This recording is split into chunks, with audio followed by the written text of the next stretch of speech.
If you think we are going to start out on this show talking about Samsung earnings and devastation in the market, well, you're a little bit right because we're going to cover that. But what we're going to focus on is where the money is going. Just about everywhere else, folks. Rotation, violent rotation. Buy this, sell some, sell those other things. Amazing rotation, amazing resiliency in this market's what we're going to talk about. We'll do that for about 35 minutes. And then Ryan Detrick will take the stage. Yes, Statman Do coming to our show once again with all you need to know with his market statistics. We're fired up. We're ready to go. It's Tuesday, pre-market prep. The volatility right now is really incredible. Wow, look at that consolidation on the upper right chart. You know what we've seen this earnings season? Some of these expected moves get even more violent. And this is why I have switched my strategy 10 years ago. And if you're chasing, you're in trouble. Okay, good morning, traders and investors. Looking at our charts here, brought to you by TradeStation Securities. Board to trade, chart, analyze, customize, all on one platform. Trade smarter, move faster, and stay in control with the platform built for serious traders. Yeah, we're down 12 and a half handles. Yeah, there's a potential double top, but we'll talk about the other more important stuff here in just a minute. You have the dollar flat, 100.67, TLT down slightly, trying to recover after last week's tumble. That's down 28 cents, 85.17. Crude up, USO up marginally. Yeah, attack, no big deal. Up 46 cents, 104.81. GLD and SLV, they're going the same way, but SLV is taking the hit. Silver ETF down 59 cents. That's over 1% at 55.52. GLD down 0.18%. That's 68 cents at 381.45. And as the Bitcoin bulls defend 60K once again, nice pop yesterday. Giving a little bit back today, down $340. These are the Bitcoin futures at 63,545. Bringing Triple D here to the stage. Yeah. And Dennis, we've seen markets and we've seen rotation, but this takes a cake.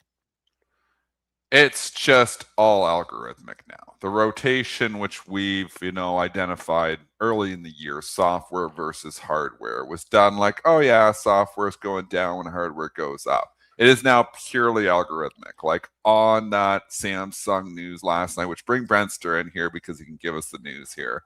But you see Micron and you see the DRAM names, you see the hardware names start going down automatically. They start buying up ServiceNow. They start buying up CRM. They start buying up IGV. So, I mean, this has gone to a point where the rotation is just purely algorithmic here now. It's not even just humans just thinking hardware versus software. It's algorithmics programmed to do this. Call it AI, call it whatever you want. But the news was, Brentster, welcome to the show. Hey. Samsung last night, probably about, I can't remember the times. I'm up all night here. Oh, we 6 can o'clock look. Maybe, about 5:30, 6 o'clock. Exactly the moment. It was, I think it was about 6:43 p.m. Eastern time. How do I know? Yeah. Well, because EWI started getting absolutely clobbered right then. And these results were fine. I don't know if you guys can read on screen here. Let me blow it up just a little bit, but I'll read for you. The company reported guidance, by the way. This is guidance. I want to just say this is not earnings. We are going to have to get still the consolidated audited results later. This is guidance. They reported Q2 guidance sales around 171 trillion won. The estimate was between 170 and 172 trillion won, so that was right in line. Their operating profit was 89.4 trillion won. Estimates were right around there too. Both of them were in line, but they did not like the results. EWI, I was watching it last night. It fell from around $192 all the way down to around $177 before there was even any kind of like come up for air at all. It was a huge sell-off right after this piece of guidance was out. And on that news, Micron immediately hit, like in milliseconds. Micron, SanDisk, hardware all getting hit. Obviously, Samsung, big hardware name here. And then, all these guys are in bed with each other too, customers versus obviously people who are spenders. Intel, AMD, NVIDIA's down here too. So the semis are just getting hammered. SMH down 18 points, down 3%. Michael Burry's smiling right now. Oh, yeah. Sure. Yeah. And then what happens on that? It's like, well, you think, oh, the market's dead. No, the market's not dead. Have you not been paying attention at all? The market doesn't die on anything here. S&Ps, it could care less with these things again, because all we do is we automatically buy other names. So they come in and automatically, I'll go start buying IGV names. So you see Microsoft, great day, up 5 points. Look at the screen. Bring up the TradeStation screen. You're like, oh man, the Qs are getting crushed. We're down, 0.87%, almost 1%. Look at the green. It's all green everywhere. It's all green. Green everywhere. Everything except hardware. That's right here. It's not even like they're selling off all tech. They can't sell off all tech. No. Tech. Your time. Like 7, kill. Apple's up, Microsoft's up, Meta's up, Google's up, Amazon's up, Netflix is up. Hell, Tesla's going to be up soon. RBC just raised their price target to 500. That's probably going to go green here soon as well. I mean, this is where we are. It's rotation station. Head SPY wins, tail SPY wins, because if Micron, SanDisk, and Samsung all blow it away, S&Ps will go up on that. They might knock down some staples or some other stuff, but they won't hammer everything. But, in this case, Micron going down, that's money for everything else. Nobody's ever scared. The only thing they're scared of is cash. That's what this market is scared of. It's scared of cash. So we had this other dynamic happening last night where before the Samsung report was out around just before 7 p.m. or so, we had Trump speaking, and Trump makes an interesting comment. Trump says Walmart is going to lower prices because basically I asked them to. And we're like, okay, this is interesting. What's going on here? We see Walmart start selling off on this. We see Kroger start selling off on this. We see other staples start selling off on this comment.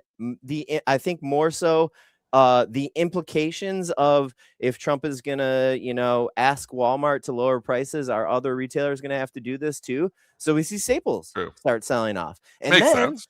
It makes sense. This all makes sense. And then Samsung earnings hit.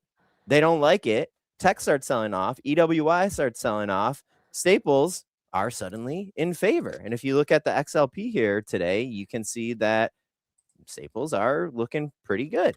We did have Walmart come out and confirm what Trump said. Mm-hmm. Walmart and Sam's Club lower prices to help customers make the most out of summer. If you want to get into the details here really quick, this is something that Trump mentioned.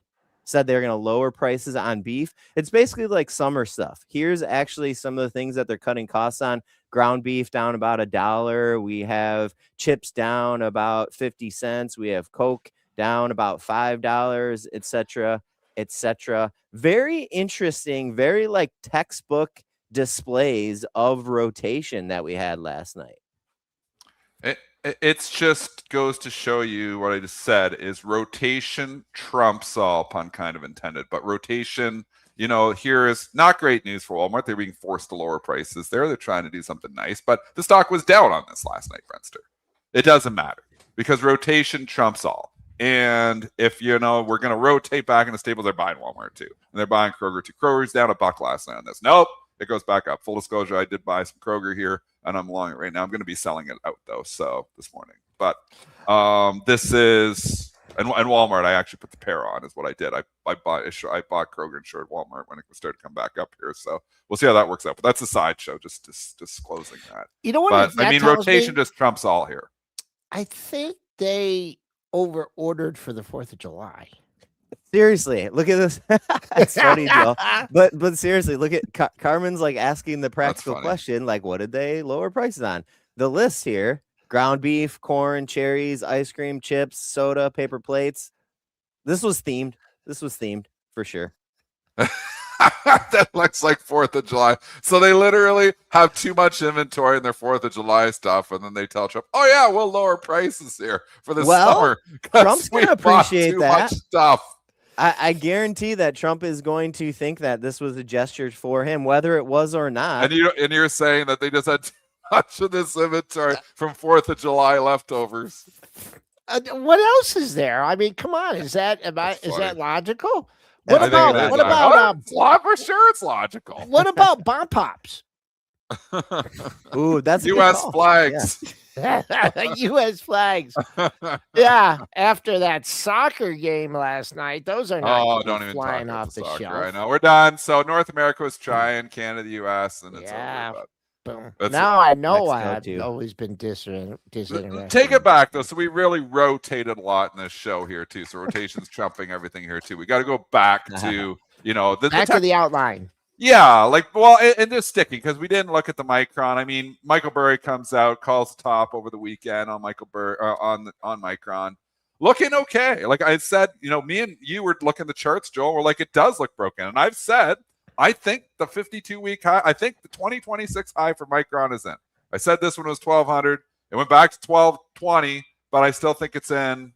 So I'm with Michael Burry just for different reasons. Is that I don't think AI is a bubble. I think the stocks just come too far, too fast. Stocks don't go straight up thousands of percent like SanDisk 2,000%, Micron 1,000%, AMD up substantially too. And I like my AMD up here too, my long-term portfolio, although that one's still looking the healthiest of them all.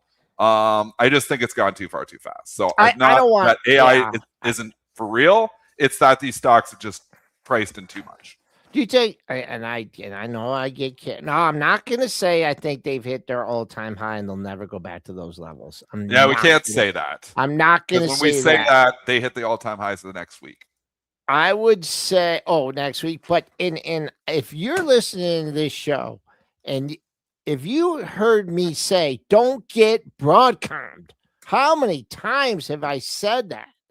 The leader of the pack, one of the leaders on the pack on the way up, just that gap. It never even thought of filling that gap. It never even thought of getting back over the 50-day moving average. Now it's clinging to the 200-day, but look how far those moving averages are in Micron. 862 is for the 50-day. The 200-day is down at 450. I'm not saying we're going to these levels. Let's look at SanDisk here. SanDisk. Okay. 16 and a quarter. We may see that today.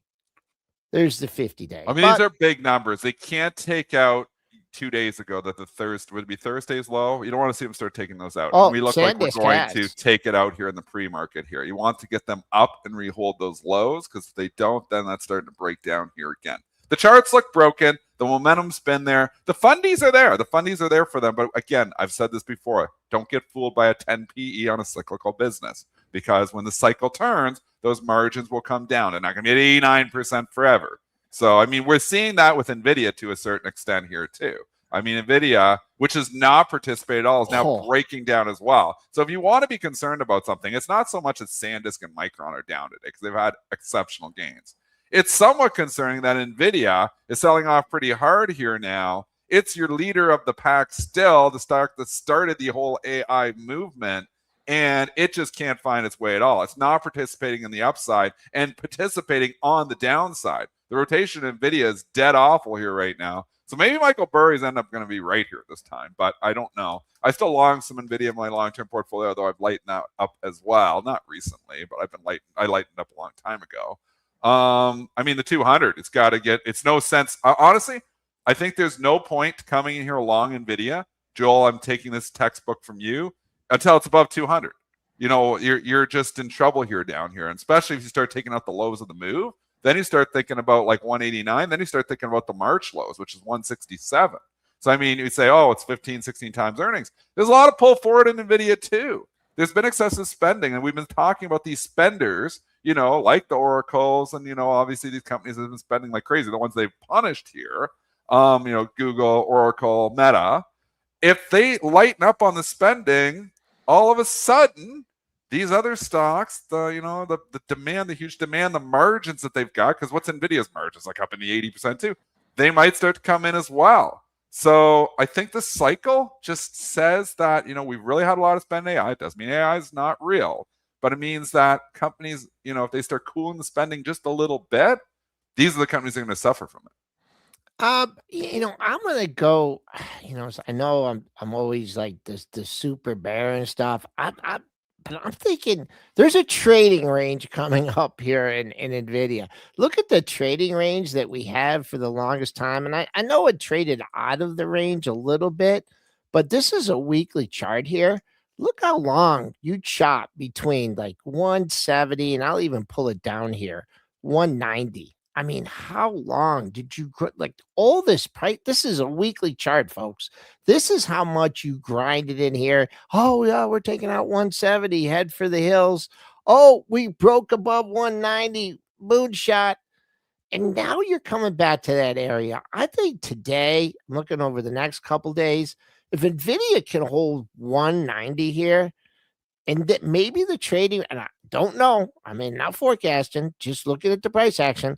Maybe they're just going to grind 190 to 210 to death here. But holding the 190, very important here for NVIDIA. It did trade down there in the close to the pre-market, so we'll see. We'll see what happens. See what the institutions do once that 9:30 a.m. comes. Just a note here, NVIDIA shares did move lower this morning on this report that DeepSeek is making their own AI chips. Gabe, thank you for the reminder there. If anyone's looking at the 1 or 5 or 15-minute chart NVIDIA and wondering why it fell so sharply, we think it was related to that headline earlier. I mean, investors are worried about competition for NVIDIA. There's no doubt. There's worried about other companies making new chips. You see a headline, they don't care if it's coming from China or wherever. They're just nervous about it. They're nervous that NVIDIA's basically had this monopoly going, and we know AMD's ate a little bit of the lunch here. It's why AMD's done so well. We predicted that. I bought the stock down $82. I said AMD's eventually, Lisa Su's going to figure it out. She's starting to figure it out. So there is competition coming for NVIDIA here. It doesn't mean NVIDIA is like a sell and get out of everything here.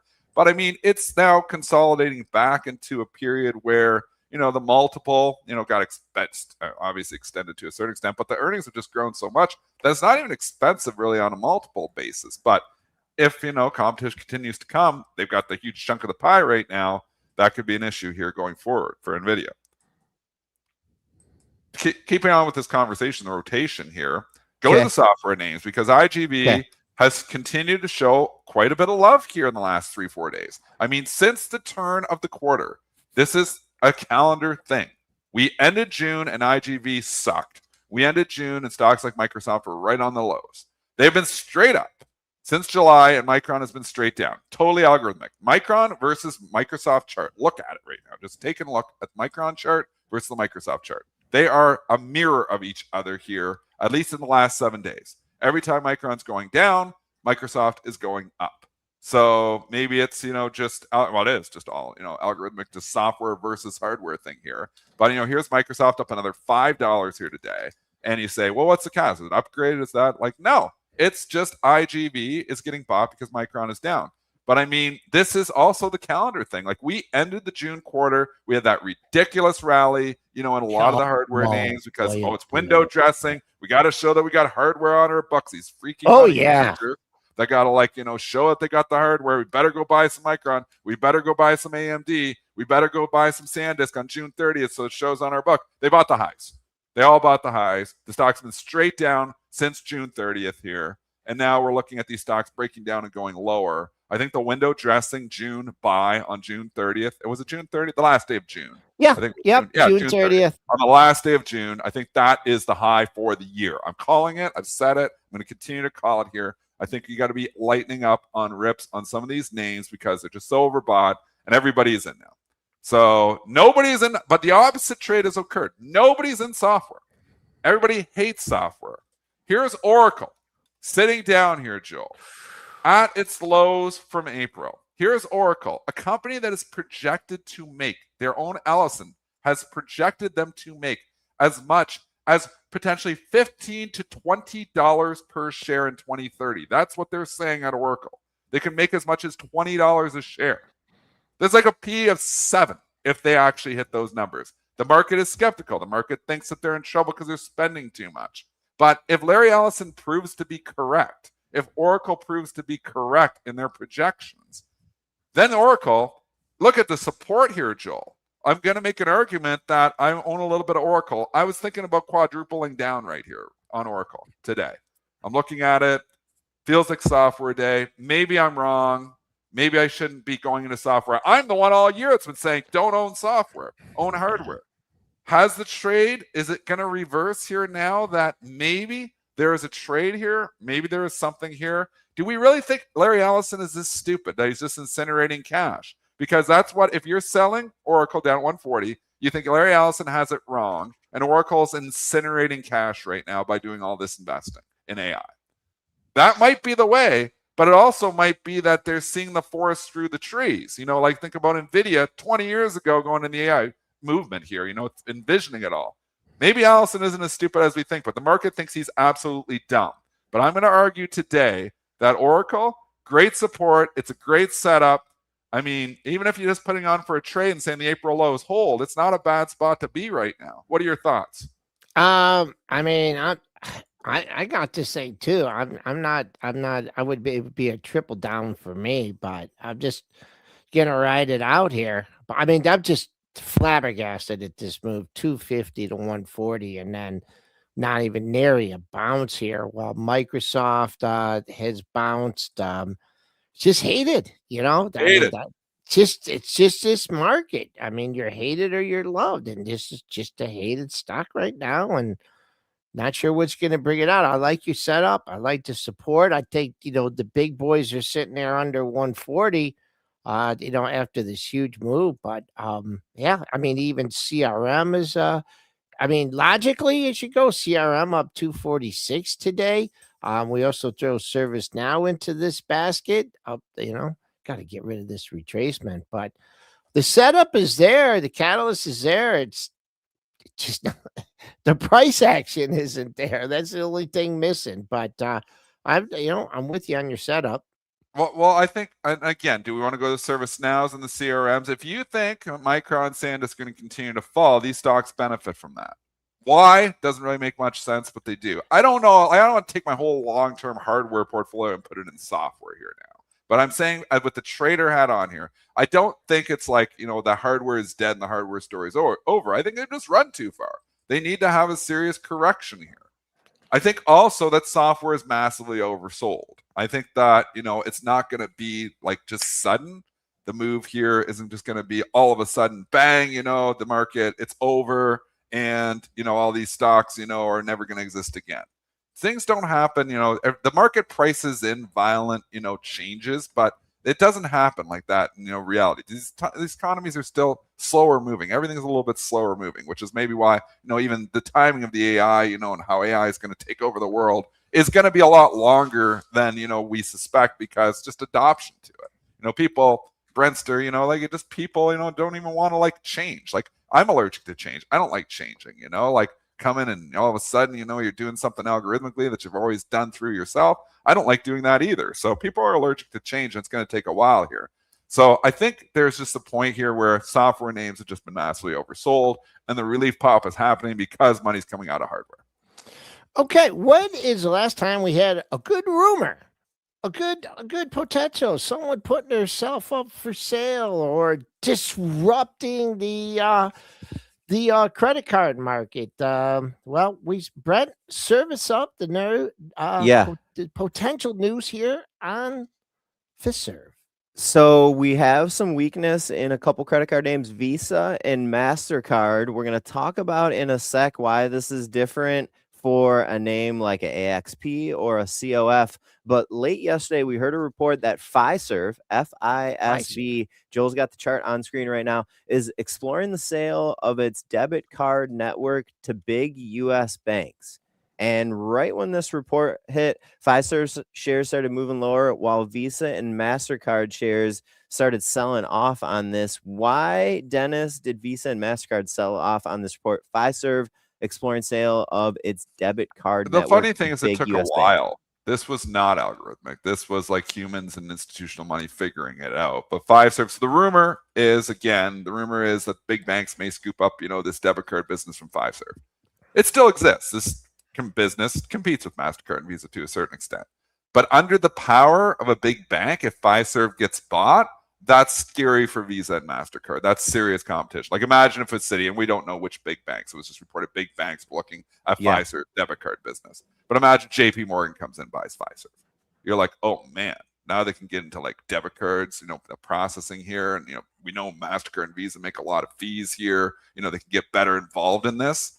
I mean, that's, scary for MasterCard and Visa. And so it's just, it's the fear of competition from the big banks and the payment processing business. Gotcha. So, and that is why MasterCard and Visa are underwater here. Now it's MasterCard and Visa. These are big moves for MasterCard and Visa. You don't see every day Visa comes in and loses 2.5%.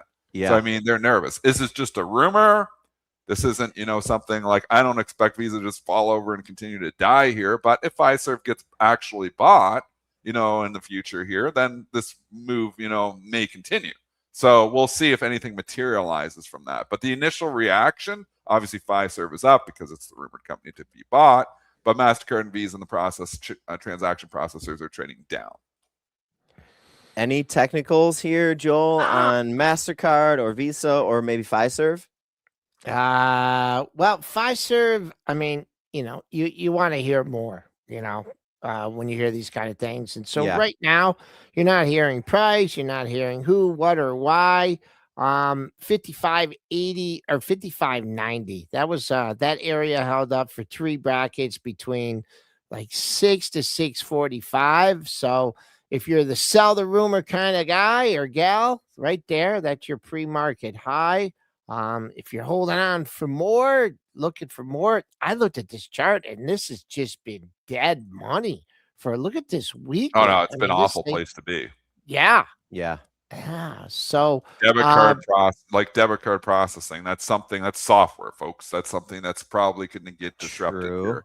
It is trading. I want to give you this has been the tale of two markets and value traps all over the place. Fiserv, guess the PE on Fiserv. 3. Oh, Joel, nothing's at 3. Nothing. Man, you'll go buy it at 3 times. It's 6 times earnings. It is 6 times earnings. 6 times forward earnings. Just the way you said it. Well, it's like, this is fine. We get 3 years. We get 2.5 years of earnings, and you get your money back on a P of 3. So they can continue for 2.5 years. They continue for 4.5 years here. You get your money back here too. I mean, they make a lot of money. So it's not out of the realm of possibility that there could be a big premium here. Like think about if you're a Fiserv shareholder, you're in this from 150, 100, like 75. It's selling at 55. So if this does get bought, if the rumors materialize, and rumors are rumors, they don't materialize here. If Fiserv gets bought, I think it could be like 75 or 80 bucks. I think it could. I don't think it's like a low like $60 takeover. Because you're a Fiserv shareholder, you've been punished. The stock, it's trading at such a ridiculously low valuation. It could be done. So, this is just maybe, something that could actually happen here. I could see it happening. I don't know any shares. I could get talked into it. Triple D, can you respond to the real good point that Katana is making here? Fiserv market cap is 30 billion. Visa market cap is 400 billion. Why would we care about competition from such a smaller source? Because imagine that Fiserv account all of a sudden has a JP Morgan label attached to it. That's why. Because JP Morgan, comes and basically, pisses in their Visa MasterCard pool. That's an issue. So they do not, the market, MasterCard, Visa do not want Fiserv to get bought by a big bank. There you go. They're levered. They're obviously, in a lot better position here. Hell, the way Fiserv is going on its own, this looks like a chart of death. The value trap just continues to roll over here. So, you can ask yourself, stocks don't trade at P's of 5 or 6 if they think that business is going to be around for 25 years. Because you could just buy it and, you get your money back in 4.5 years on a P of 6. So if they could just continue to make the money that they're currently making. So, I mean, you've got to consider that as well, that, when you get down in P's of 4, 5, and 6, they're projecting earnings to go lower. We can say banks are trading at 10 times earnings. That's not really typical for Forsman in the financials here. Like, let's just go through and just do, the fun little math here. There are lower P's for sure. JP Morgan, 16 times earnings. So, we got to, give, what it is. Citigroup is 14 times earnings. They trade lower because they don't have huge growth there, but they're fairly stable. They're not at 6 though. You don't see a lot of companies at 6 times earnings. Companies that are 6 times earnings, they're projecting the earnings not to be there. Companies at 4 or 5 times earnings, they're projecting that the earnings are actually going to go down. That's what the market is saying, because companies don't stay that they're growing their businesses. They're usually businesses that's at or in decline.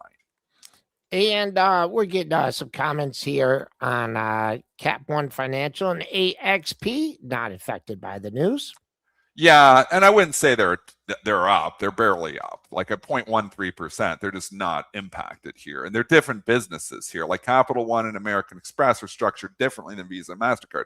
Visa and MasterCard are basically just payment processors.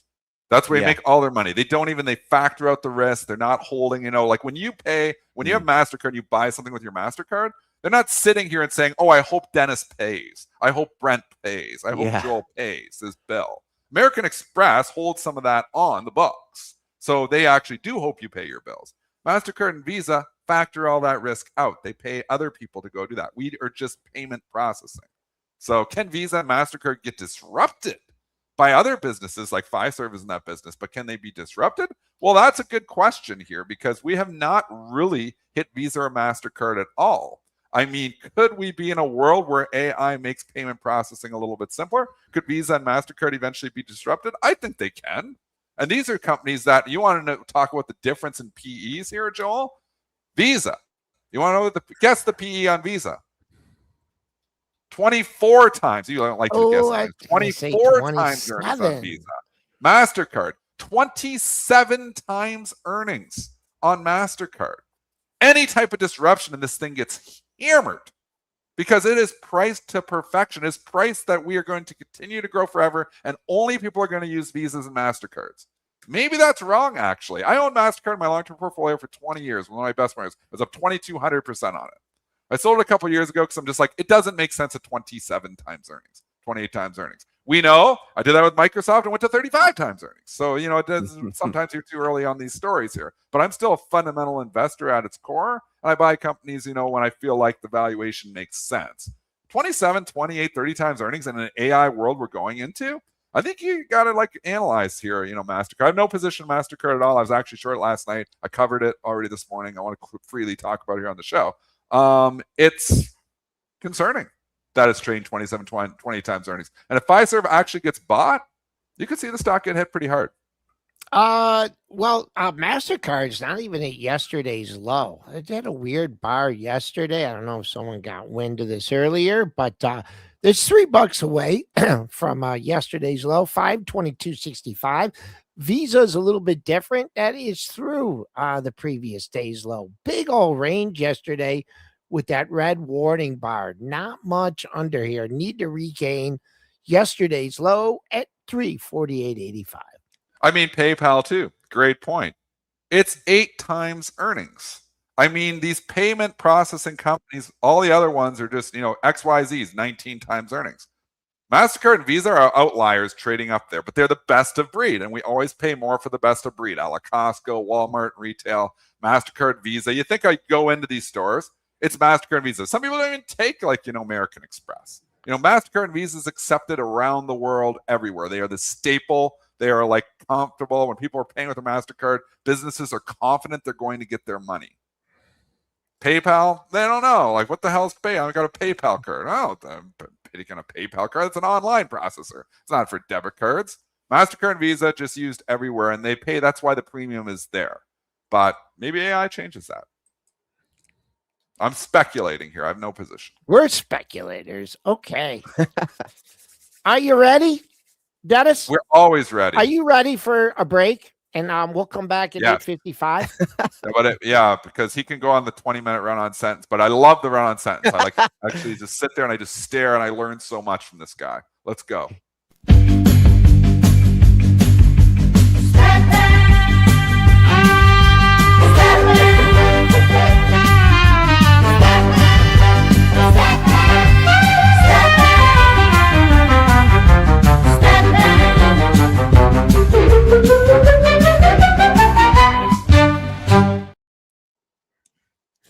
There he is. Hey, Needs fellas. no introduction, but I'll do it anyways. Ryan Detrick, Chief Market Strategist at the Carson Group. How you doing today, Ryan?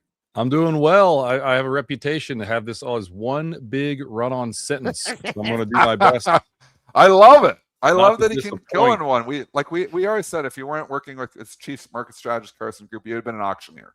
Well, because you can speak quickly, clearly, and concisely. Those are gifts. This is why you're on CNBC. This is why you're on PreMarket Prep. You are a gifted speaker here, Ryan, and we love your content as well. Well, I said if this stuff doesn't work out, maybe I can be like, go buy some Tide at the grocery store. People say my voice is whatever, so maybe I'll just do something like that. But I'm honored to be back. Hopefully everyone's having a good summer break. Let's do a little bit before you guys joined. I agree about PayPal. Sometimes you pay with PayPal. It's like, what is this thing? But anyway, that's all right. So you guys see the screen about canceled? We good? Start rolling? Yeah, let's roll. Yeah. So we're bringing it up here right now.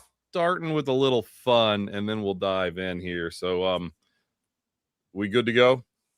You got it. This is a great start. I want to know why. Okay, here we go. $1 million question. This is the question. This is really. Why does the UK spell everything wrong? Yeah, bull market. Or the US spell everything wrong. Yeah, who's bull wrong? market, bear markets. We're all wondering. What? This is what's really important to all the listeners and everybody out there. Why is it canceled with 2 L's in the UK, but canceled with 1 L in the US? Because we gave them that L in 1776. There you go. Nice.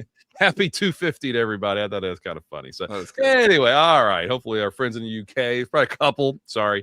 Oh, you guys are still playing. We lost last night, right? So let's just dive in. A lot of these slides and charts or slides that I shared on Monday.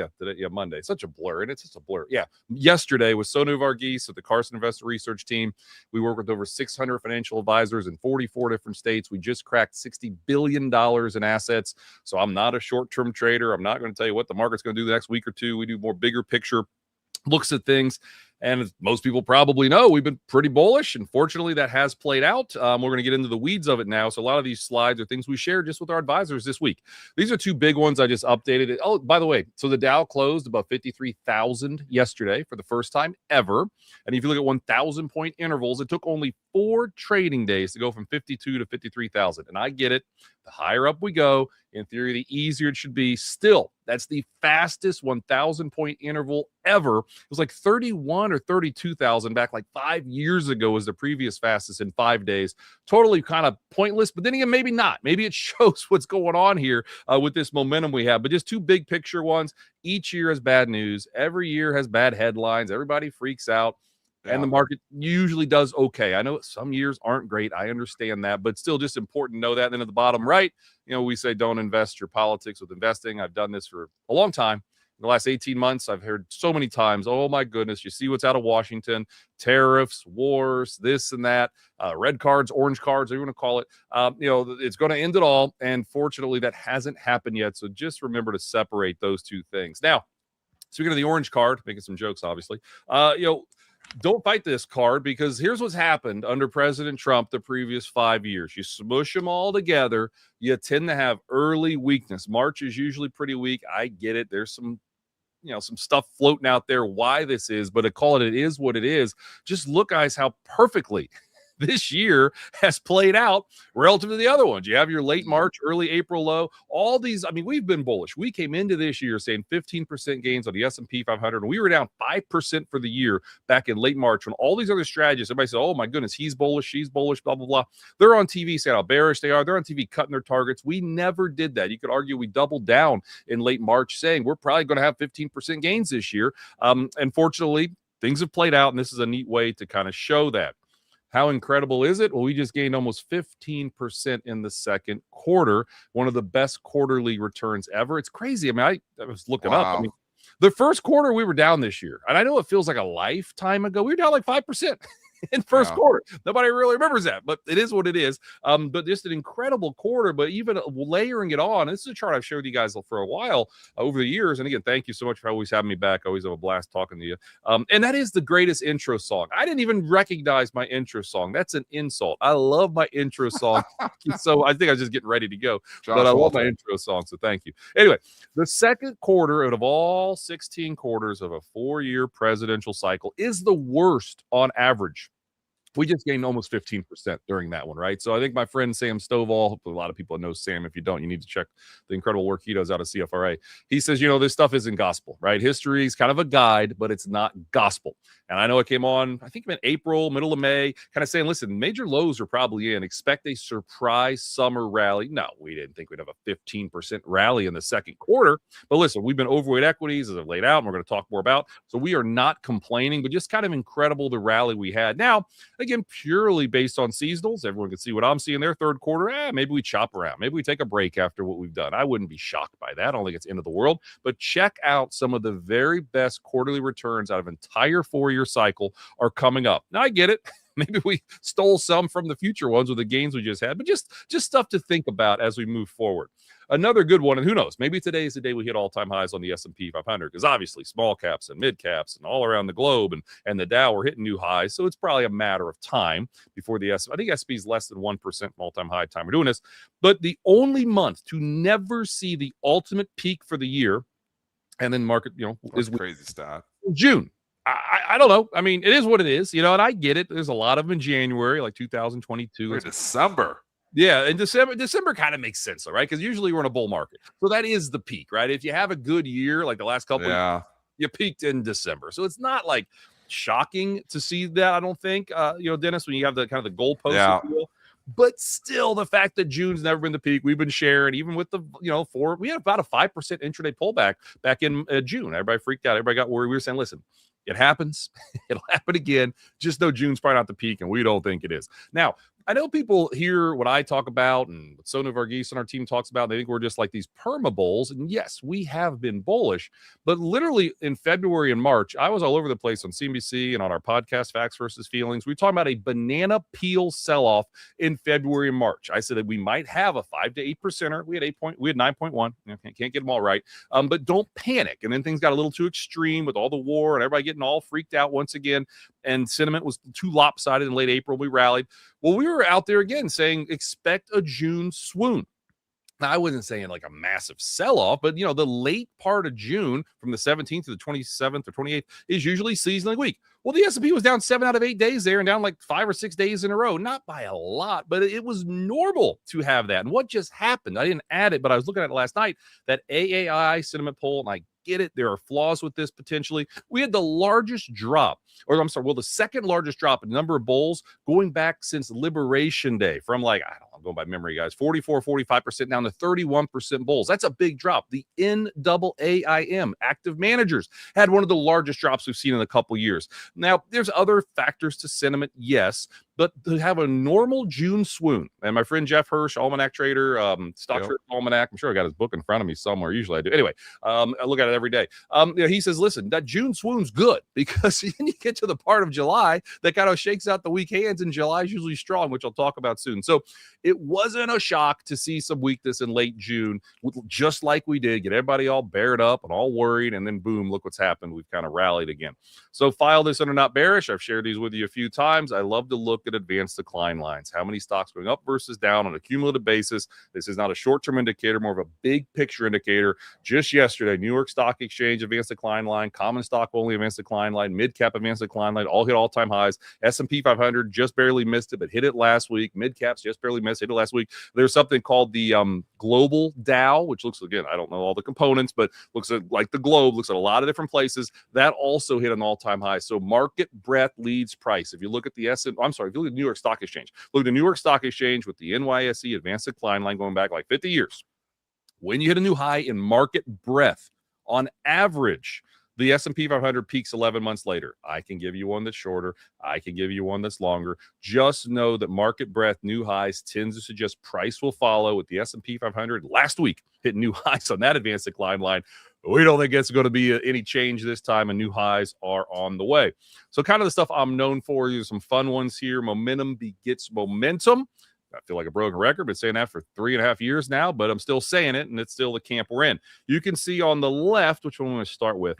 Let's see here. Is that okay? Oh, when the second quarter is up more than 10%, which normally the second quarter isn't that great, but we just said it's up 15%. Check it out. The third quarter is on lower only once, and the fourth quarter, interestingly, has never been lower. You can see the returns the final 6 months higher most of the time, up 12% on average. Those final 6 months, more than double you're at any time final 6 months. So again, a good second quarter, something to smile about. On the right, the sweet spot, and I looked at what I shared with you guys a year ago. I shared this last year with you.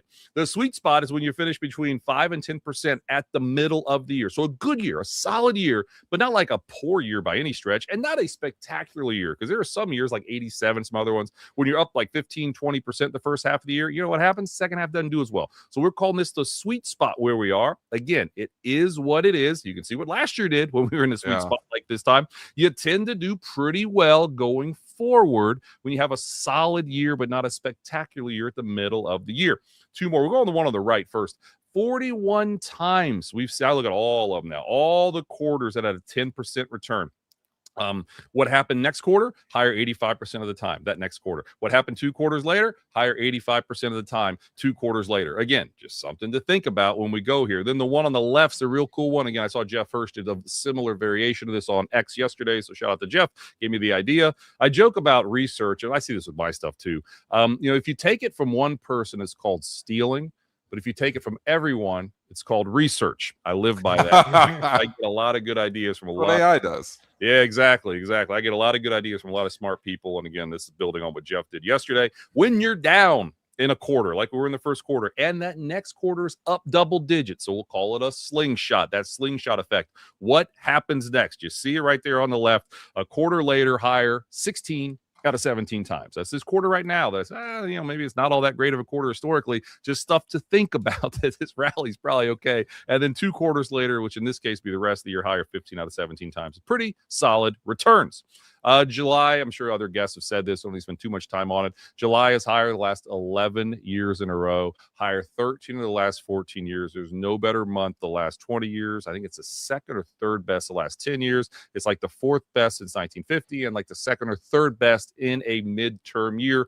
Long-winded way of saying, I'm not fighting it. What we're seeing here, we expect this summer rally to continue. Yes, and then when we get into August, and August is that squirrely month. I'll come back on to you guys in August. When you have these out-of-the-blue events that can take place, especially in the midterm year, we don't even know what it's going to be yet. It could be anything. Remember, who could forget in 2024, the yen carry trade unwind, that first Sunday night, we all go to sleep knowing Japan was having its worst day since 87, and our stock market was down 3 or 4%. Global stock market's crashing. It's like a footnote in history now, but if you were around in August of 2024, that was not a comfortable Sunday night. I don't think a lot of us slept that night, but we got through it just fine. And anyway, just things to think about. But for now, July is strong. Oh, here we go. This is just another way of showing across the board July strong. Now, the question is why?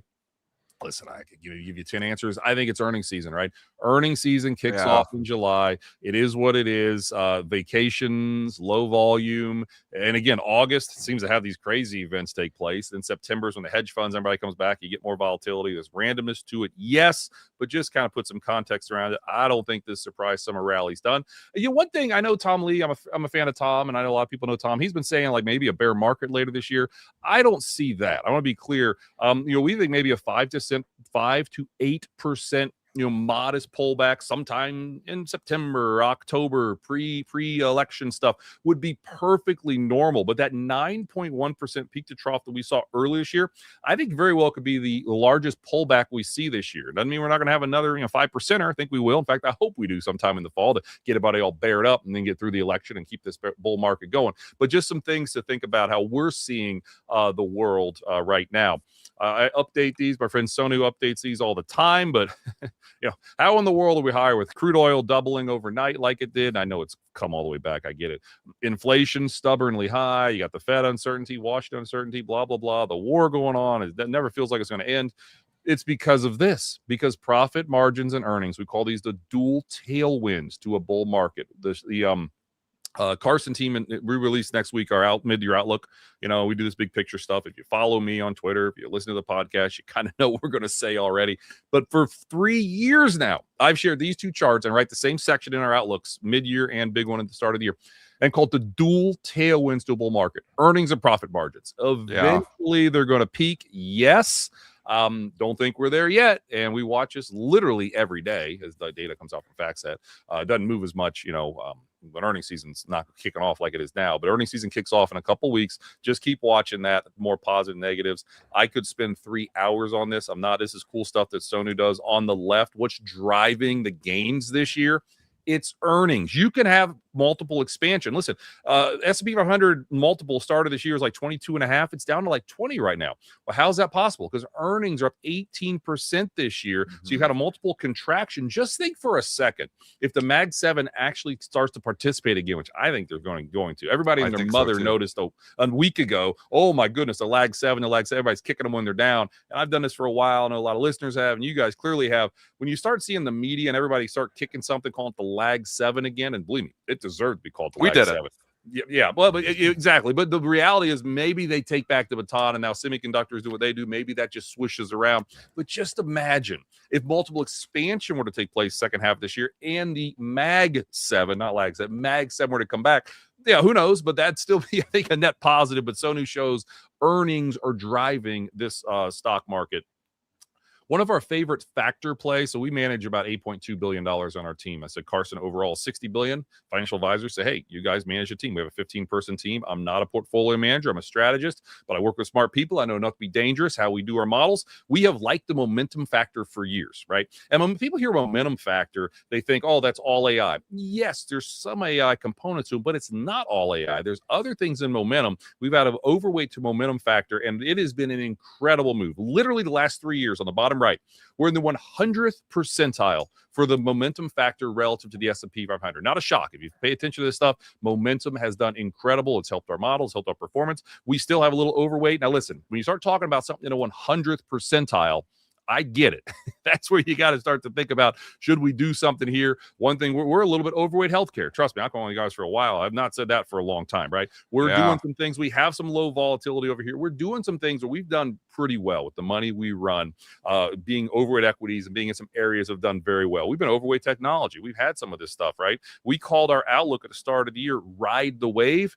Well, the one that comes out next week, our mid-year outlook, is called Still Riding the Wave. We still think this AI wave is alive and well. We still think Mag 7 is going to come back. We still think it's a bull market, yada, yada. So anyway, but just know that we've seen an incredible move in momentum factor, which we're not complaining about. But when something's in the 100th percentile, maybe kind of ring the cash register a little bit, which are things we're doing as we're moving into some other areas. Still overweight equities, yes. But again, looking at some other areas. This is kind of, I think it's neat when you manage portfolios, you got to know what you're doing. And I'm not a portfolio manager. Luckily, we've got really smart ones on our team that break this stuff down.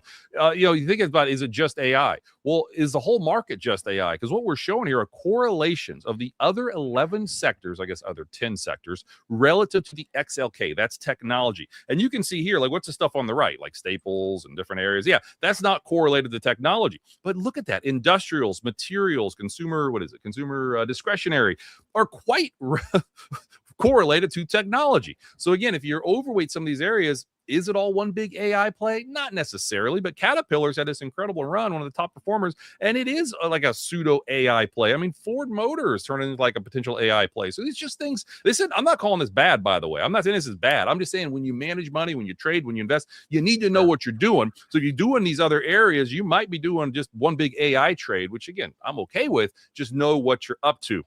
We can maybe even skip payrolls. This is neat. So payrolls, whatever. One of our big calls for the second half of this year is the labor market is going to improve. There's going to be strength in the economy. Those are positive. But this is an interesting one because as someone with a daughter who's going to Penn State University as a freshman in like a month and a half, when she graduates, I want to make sure she gets a job. And I know a lot of people out there feel the same way. When your kid graduates, they better have a job on the other side. And here AI is taking jobs. Well, it is what it is. The unemployment rate for 20 to 24-year-olds just fell again. It's down to like 7.1%. It was above 9%, back about 6-7 months ago. So this stuff just to follow. I'm not saying AI is not disruptive, not saying it's potentially taking jobs, but we hear one of those common things about, we're just simply not seeing it yet. Look at the time. God, I just don't shut up. You're doing great. Yeah, I'm almost done.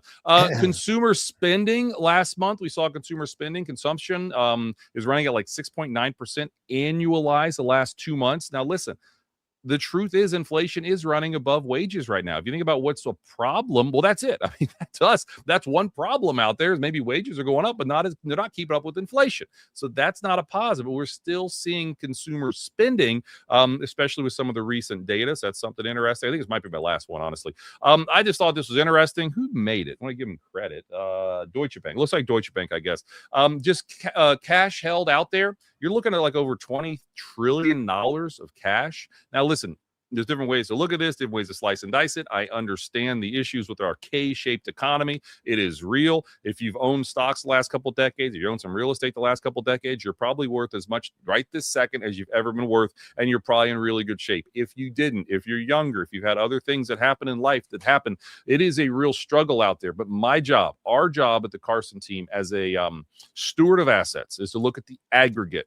As we've said for 3.5 years now, there's no recession coming. I'm not saying there's not little rolling recession, different sectors. I mean, housing's in a recession, yes, but the aggregate economy is still very strong because the top end of the economy is still good. I'm not saying this is great. I'm not saying this is something we should celebrate, but as someone who manages money, I have a job. My job is to make sure what's the economy up to. The top part of the economy that truly still moves things. Hopefully most people on this type of listen to this call are still in good shape out there. When I see $20 trillion in cash, not saying we can't have a recession for any reason. We don't see one happening anytime in the next year or so. But there's still a lot of cushion potentially out there.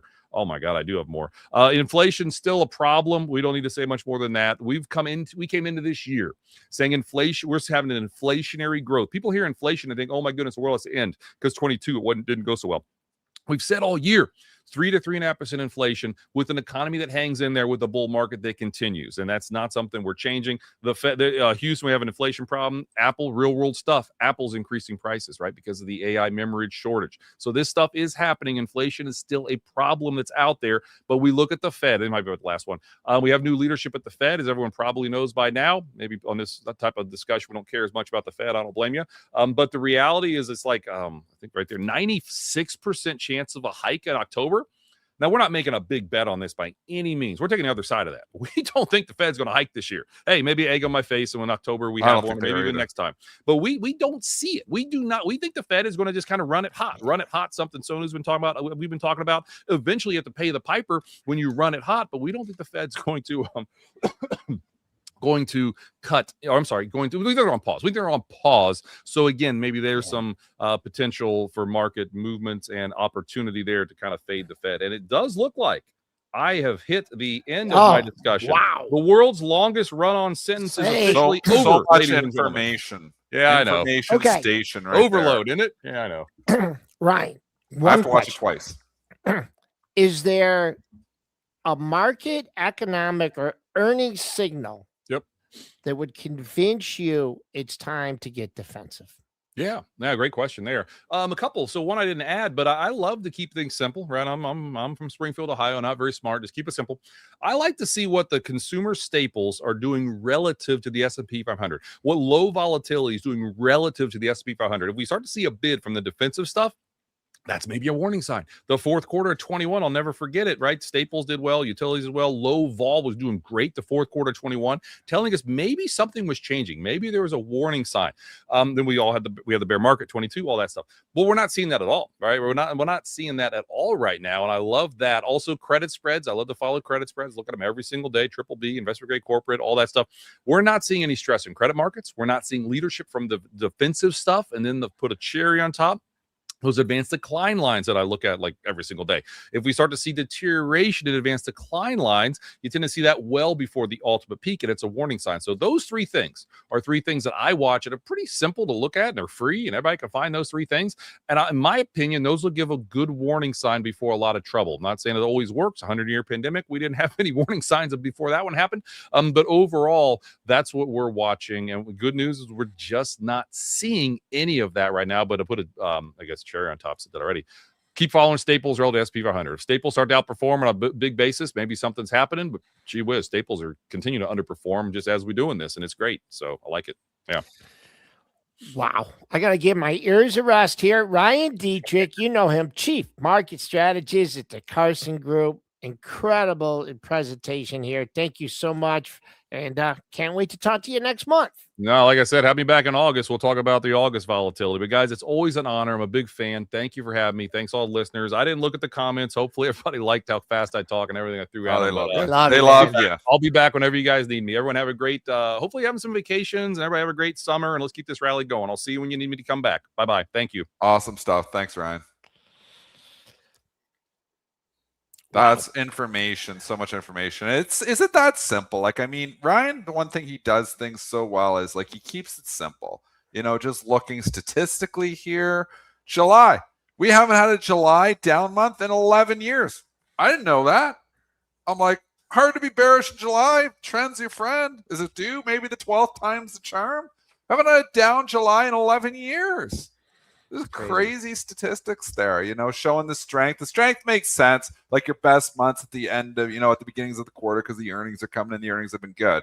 But I mean, we haven't even talked about like, you know, the efficiency trade. You know, maybe that's why we should take a minute or two. Brentster's looking at the 9 o'clock news down there. Not much. He's going to get that for us too. If there's something there, interrupt me. But he's going. looking here. But I mean, we haven't really talked that much about, you know, the Citrini, you know, efficiency trade. Hasn't really happened yet. Is this broadening out of the market? Because think about everybody who's spending a lot on AI. Why are these other companies spending on AI? To get more efficient, to make more money.